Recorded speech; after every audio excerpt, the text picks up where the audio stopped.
Hi, I'm Olivia, and I'm the Witch of Wonderlust here on YouTube and on Instagram, and today I have a treat for you. So in the Discords, which are linked down below in the description, one of the moderators who helps me mod the Discord servers, shout out to you, Dragon, she actually sent this video of a fellow witchy YouTuber who, I don't know how I hadn't seen her content yet, but she goes by the Green Witch. Her name is Annie, and I'm sure plenty of you already know her, and if you don't, you are totally missing out. I was so excited to find her channel, and I'm so glad that Dragon introduced me to her channel. So I reached out to her to see if I could get an interview with her and ask her some questions. She has that cottage witch, green witch vibes. Everything's very earth-based and calming, and it's a very good vibed channel. Her B-roll, her cinematography, she's got a really beautiful Instagram feed. So you can tell that not only does she care about her craft, but she also does really love the craft of creating videos and creating photos. Without further ado, here is my interview with Annie. I hope you enjoy. Hi, I'm Annie, the Green Witch from the Green Witch channel. One of my first questions, I think, how did you get started? What was the thing? Yeah, everybody asks that question, but you know, like, if you have a story about that. It wasn't really something that started all in one moment. Mm-hmm. It was something gradual throughout all of my life. You know, I grew up in the country, surrounded by nature and crazy neighbors that have roots in very old practices. So ever since I was little, I was just exposed to ideas that were a little more outside. But I didn't really start studying or practicing myself until early high school, because I started to look into it more. I felt a connection, and I was really interested in, you know, older ways. Herbalism was what kicked it off. But I don't really have a, like, wow, I want to be a witch moment. It was just... Neither do I. So, like, you are very much based in, like, folk magic type of stuff, herbalism. Yeah, very much so. That's cool. So did your family practice, or was it more of, like, herbalism and you just kind of made it into a magical practice?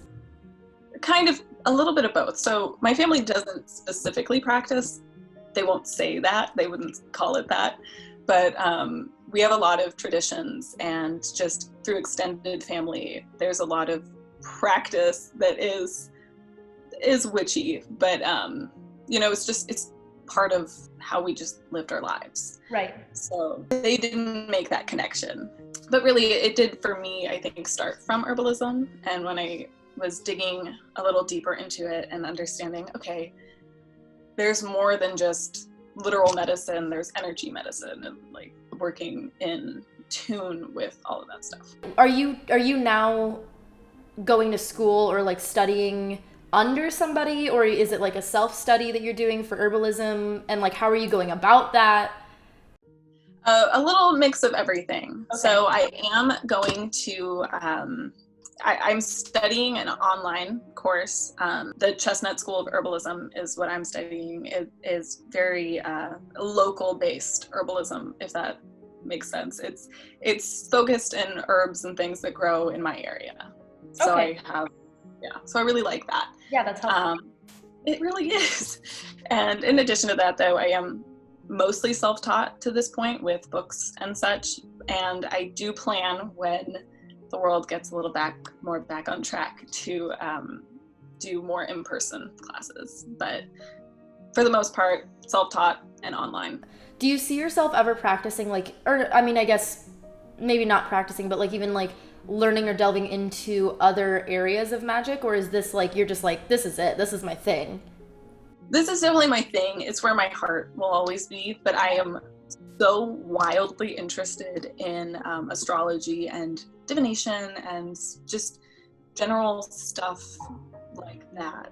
I like to work magic that applies directly to my world and my being and where I am existing in my every moment. And I think that would just kind of up that.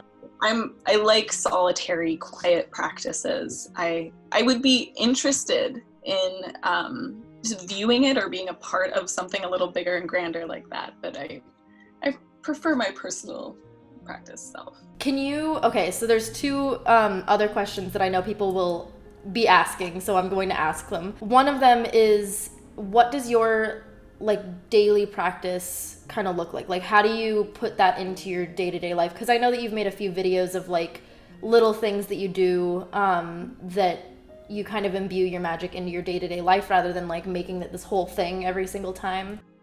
Well, every day is different. I would say for the most part, I always try to spend time outside in nature and collecting what is growing or working towards planting. So like right now is my favorite time of year because I get to go out and forage and gather things. So, and that, I know it's not classic magic in that sense, but it's like, it's a time for me to work on gathering materials towards it. So I guess, you know, wake up, meditate, go outside, collect nature and things, and then I work on creating herbal concoctions or cooking. And I would say mainly that's where my everyday is focused, in concocting things. And then more, you know, every week I'll do cleansing and general stuff like that. But every week? Girl. I know. Okay. I was like... It depends. I do enjoy, though. I think I find I don't do the same. It's not a whole big, I have like a monthly thing, a monthly big cleanse. But I like to do little things here and there. Just, you know, either bringing certain herbs in or cleansing a space in one way. Okay. Yeah, I was like, girl, like take a ritual bath and like cleansing the whole thing and putting salt everywhere. I'm like, it's a lot of work to do every week. I do about one a week, one of those each week, and then once a month it's a whole thing. But it helps me to ground myself. That makes sense. But have you ever had like a witch fail, or do you have like a story for that of like this one time? Well, I mean, I have lots of spells that didn't quite turn out the way I wanted, or just pan out at all. I think for the most part, though, I'm not somebody who experiments very aggressively with magic, I guess, if that makes sense. So I don't have a good, like, I was doing this and then all this crazy energy exploded everywhere and my whole life fell apart. It was... You're one of the smart ones. You didn't have to learn like I did. Oh gosh, yeah. You have a fantastic one. I mean, there's a few. I want to hear yours. Oh, like my only one that I like to tell, because like it's not like repulsive to tell, but it's also, you know, like kind of like it ended up working out, was when I was doing a banishing spell for this coworker that was like awful.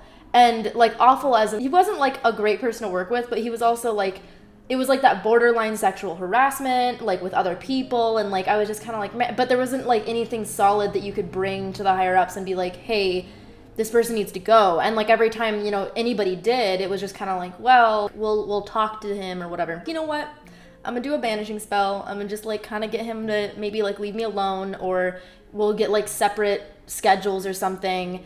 And this is like when I was relatively new to actually practicing outwardly instead of practicing inwardly. Does that make sense? It's less of like shadow work, divination for myself, cleansing for myself. I was actually trying to cause and affect my situations. And I was doing it on a dark moon. So, yeah, so dark moons, instead of, you know, a waning moon, just kind of go away. A dark moon is just like, you're gonna get that person out of there. And so this person ended up, I don't know if he quit or got fired, but he ended up leaving. And then when I asked, I heard that he had moved states at like within a week. Was that me? Like, I was like, oh no. And I mean, looking back, because, you know, you journal everything, looking back, oh yeah, girl, that was you. But that's just like one of those things that you didn't really realize that you were like trying to go a little hard and then you accidentally like went a little too far. But, you know. Oh yeah, no. I don't mess with the dark moon for that reason. But yeah, for special occasions is the only time that I usually I have yet to have a opportunity, let's call it that I've chosen to use for that. But yeah, for the most part, I don't try or the magic that I usually do for myself is peaceful and very calculated. It's simpler. I guess. That makes sense. So do you have any books? I know this is another very common question. What are your favorite books? I mean, not even just for the beginner, but I mean like in general for herbalism, what have been your most influential books that you've come across so far? For herbalism, one of my absolute favorites is Botany in a Day by Thomas J. Elpel. I'm going to butcher his name. That's fine. But it's a very good first look at botany, and I think having a good understanding of that as an herbalist is important. Okay. So that's number one. I'm gonna write these down if I haven't heard of them. Love that one. Oh, never mind. That wasn't my absolute favorite. I have a different absolute favorite. That's okay. My second absolute favorite. Okay. The next one I really love is The Complete Herbal Tutor by Anne Complete Herbal Tutor by Anne something. Okay. Well, yeah. And then my absolute favorite book, because I really love foraging and being able to go outside and just pick my food and craft and create with that. Oh, I miss that. Living in LA, you can't do that very much. No, that's not very healthy. No, yeah, that's, you know what? That need to like forage our own food and be that person. It's like in living where I am, I would have to go an hour out in order to safely forage my own food. You know, like you can't do that in here. You'd be eating all the toxins and car exhaust. I can reach out my window and you live in the dream. It's great. I love living in the country. But my favorite book of all time is Edible Landscaping by Rosalind Creasy. I think I've actually heard of that one, but I don't think I've read it. Landscaping. Okay. I love it. I love it so much. It's because it really does hone in on, you can create a beautiful home, a beautiful space, but utilize everything that you've planted. Yeah, why wouldn't you?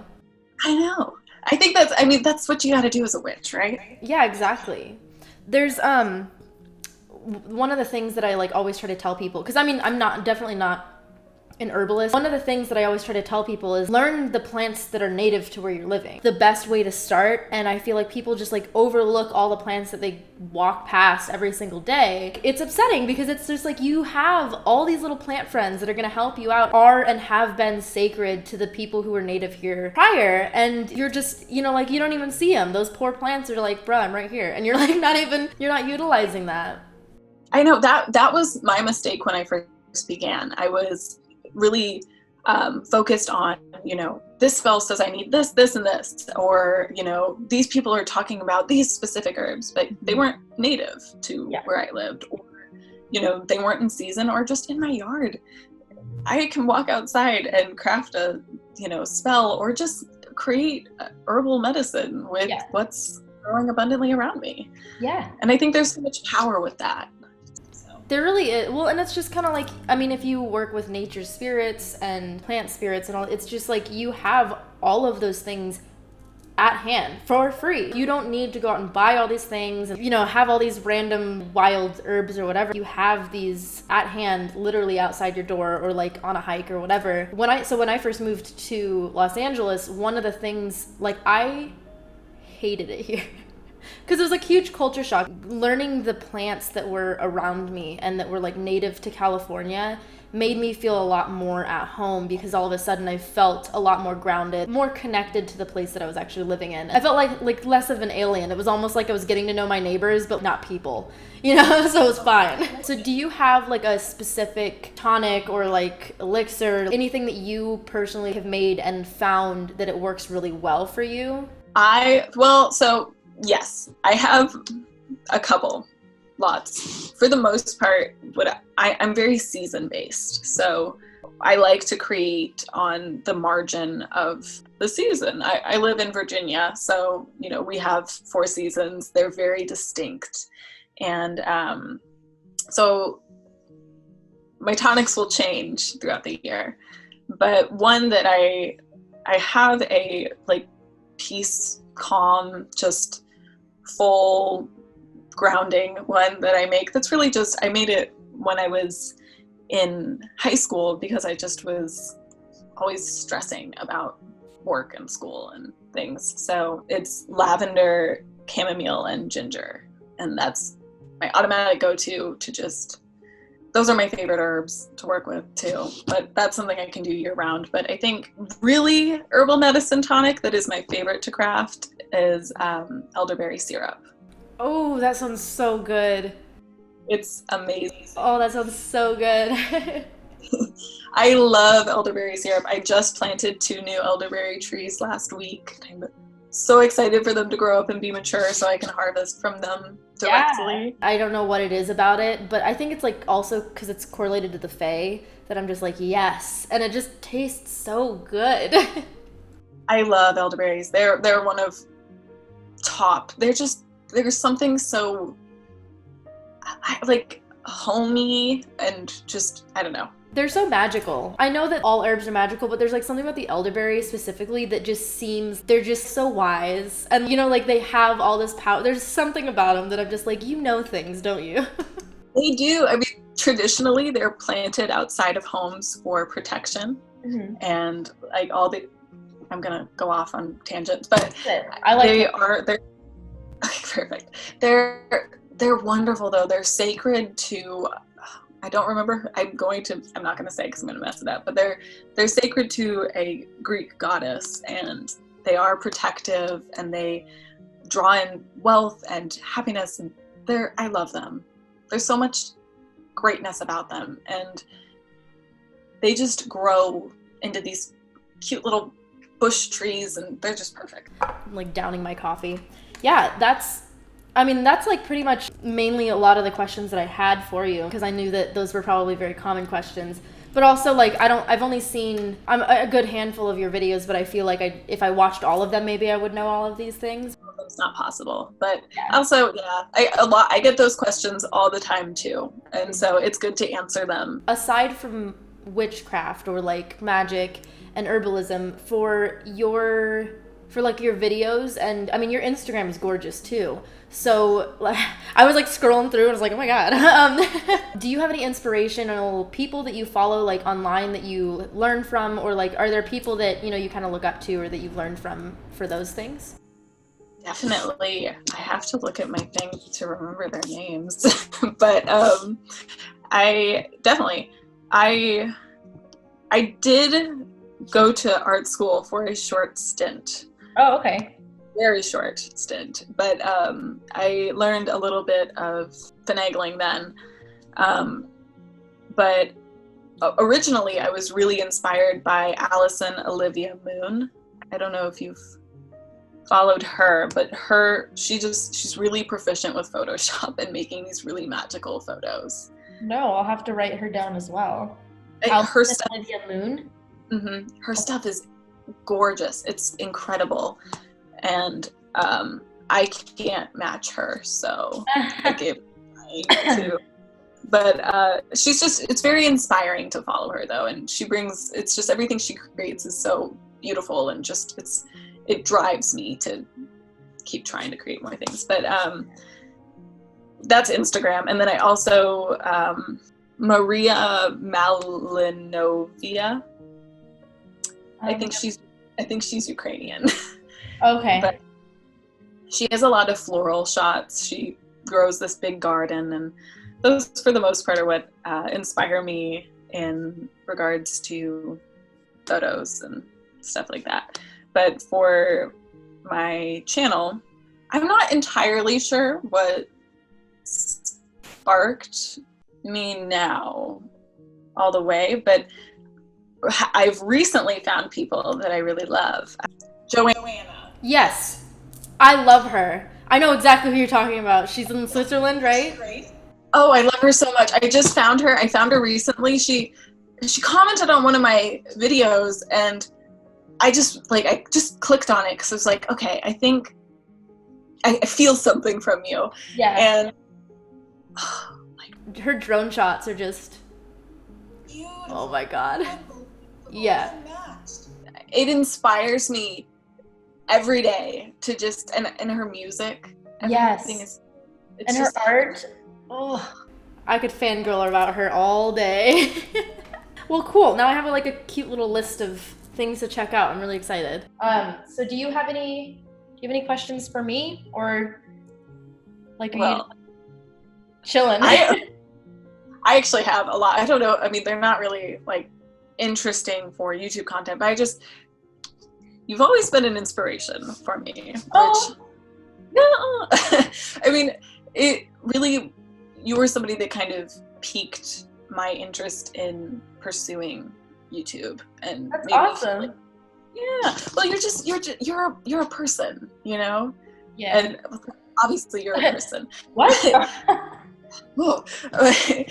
You made it feel like everything you do is approachable and achievable, and that was something that I hadn't seen before in this community, really, and it with the production quality at the same time, because a lot of times this community there's a lot of people with a lot of knowledge. Like I love the pagan perspective. Don't know if you even know who they are. Yeah. I love their videos, and they talk every week. You know, there's just new videos and they're just talking and whatever. But you know, your channel specifically really introduced me to, okay, this can be done with a good level of production that's approachable, that's not just talking like, I know everything, you should know what I'm talking about. Because, you know, that's not always the case. Yeah. But, so I guess, I don't know, what's my question then out of that? Because that wasn't a question. I guess, really, I want to know what drove you to start making videos within this realm. Oh, you know, what's funny is I was actually just telling like a friend that when YouTube just came out, I think I was probably 11, you know, like I wasn't very old. YouTube had been around for maybe a few years by then.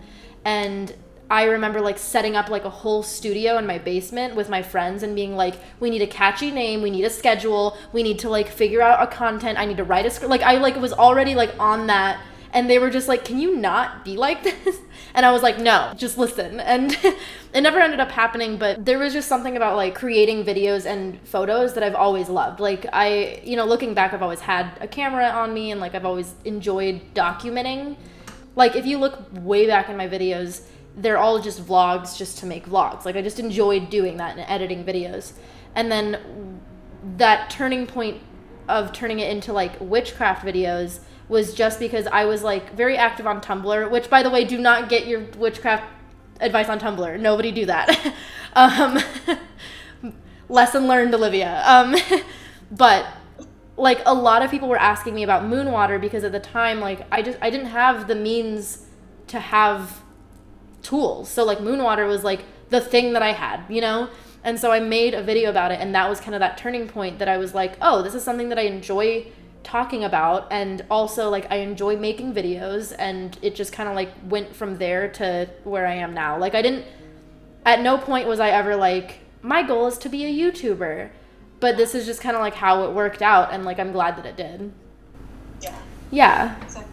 I think that's what is right when it's part of just your heart. Yeah, definitely. And I mean, I think really loud. I think that, you know, YouTube is not something that everybody wants to do for a job, even if they think they do. Because, you know, I've had friends be like, you know, I really wanted to be a YouTuber, and then I met you, and I like really don't want to be a YouTuber now. And I think that people should do it as a hobby if they love doing it. But, you know, like when it turns into a job, it's like it's a job. It's not just like YouTube, you know? Yeah. Not that I'm very far into it, but once it did shift over to, okay, wait, this is working.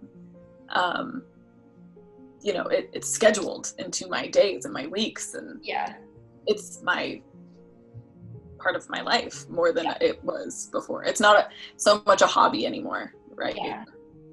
Definitely. And I think that's like one of my other passions. So I like making videos about like YouTube and about like that transition and, you know, that weird like world. But yeah. Well, thanks for talking to me, and I will leave all of your links and whatnot down below so that if anybody wants to check out your content, which they should, then you know, that will all be accessible. But yeah, have a good rest of your day, and I'll talk to you later. Yeah, thank you. Bye. So that was my interview with Annie the Green Witch.